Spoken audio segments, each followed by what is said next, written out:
ગાંધીનગરમાં પાક નુકસાનીના સર્વે સામે કિસાન સંઘે વાંધો ઉઠાવ્યો છે। સર્વેની કામગીરીમાં અધિકારીઓ બેદરકારી કરતા હોવાનો પણ આરોપ છે। ખેડૂતોને થયેલા ખર્ચના આધારે વળતર ચૂકવવા કિસાન સંઘની માંગ છે। દેવા માફ કરવા એ ખેડૂતોની સમસ્યાનો ઉકેલ નથી, કિસાન સંઘનું આ કહેવું છે। ખેડૂતોને વીઘા દીઠ 15 થી 28,000નો ખર્ચ થયો છે। કિસાન સંઘનું આ કહેવું છે, જરૂરિયાતમંદ ખેડૂતો રહી ન જાય તેનું સરકાર ધ્યાન રાખે।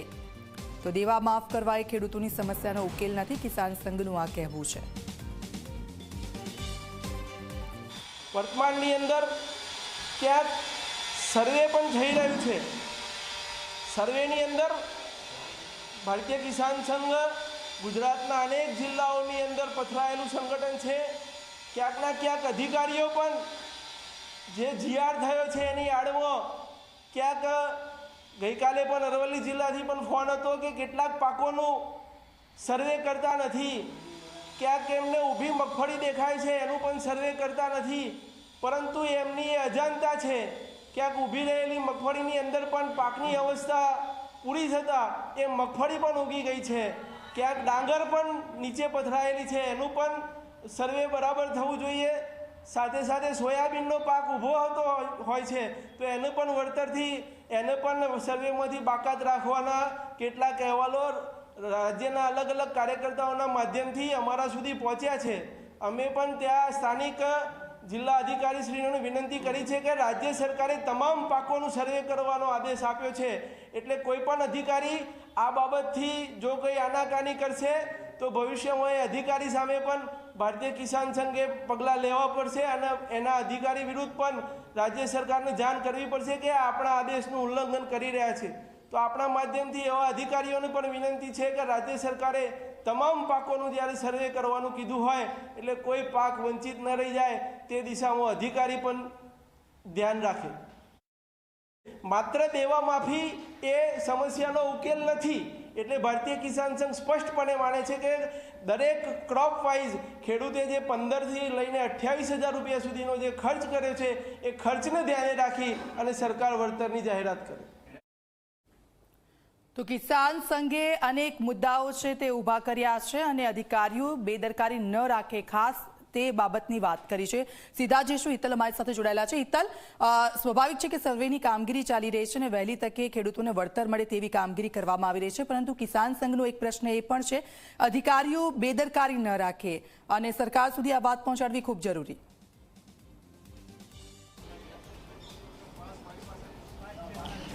જી દીક્ષિતા, ચોક્કસ એવું કહી શકાય કિસાન સંઘ દ્વારા કિસાન સંઘના મહામંત્રી આર.કે. પટેલ દ્વારા જે દિશા નિર્દેશ કરવામાં આવ્યો છે, અધિકારીઓને સીધી ચીમકી આપવામાં આવી છે, કારણ કે કિસાન સંઘ એવું માની રહ્યો છે કે જે પ્રકારનો સર્વે ચાલી રહ્યો છે ત્યારે અધિકારીઓ ચોક્કસ પાકનો સર્વે કરે છે અને બીજા પાકોનો સર્વે કરતી નથી। આ જે મુદ્દો છે એના કારણે ખેડૂતોને અન્યાય થવાની શક્યતાઓ છે, કારણ કે અમુક પાકનો સર્વે થાય, અમુક પાકનો સર્વે ન થાય, તેનાથી જે પાકનો સર્વે નથી થતો એમાં જે ખેડૂતોને નુકસાન થયું છે એ નુકસાન જે ખેડૂતોનું છે એનું વળતર ન મળે અને વળતર ન મળે તો ખેડૂતોને અન્યાય થાય, એટલા માટે આ એક મુદ્દો કિસાન સંઘે ઉપાડવાનો પ્રયત્ન કર્યો છે। સાથે સાથે જોવા જઈએ તો બીજો એક મહત્વનો મુદ્દો છે કે ખેડૂતોના દેવા માફીની જે વાત છે, વિપક્ષથી માંડીને તમામ લોકો ખેડૂતોના દેવા માફ કરવાની વાત કરી રહ્યા છે, ત્યારે કિસાન સંઘે ખેડૂતોના દેવા માફ કરવું એ કોઈ સમસ્યાનો કાયમી ઉકેલ નથી એ પ્રકારની વાત કરી છે। સ્વાભાવિક છે કે એમને વાત કરવા પાછળનું જે લોજિક છે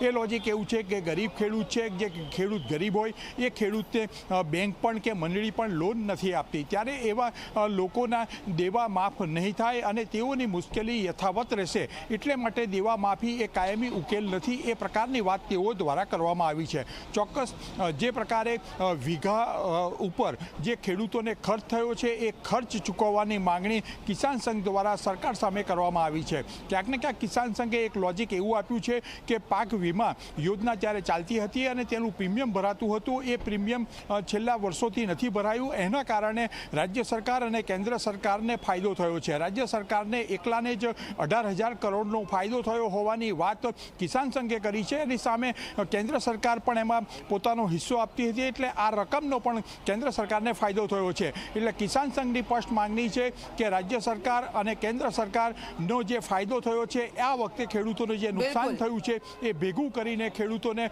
વળતર ચૂકવવું જોઈએ અને એ પ્રકારે રાહત પેકેજ આપવું જોઈએ. બિલકુલ આભાર હિતલ, આપની પાસેથી અપડેટ્સ લેતા રહીશું.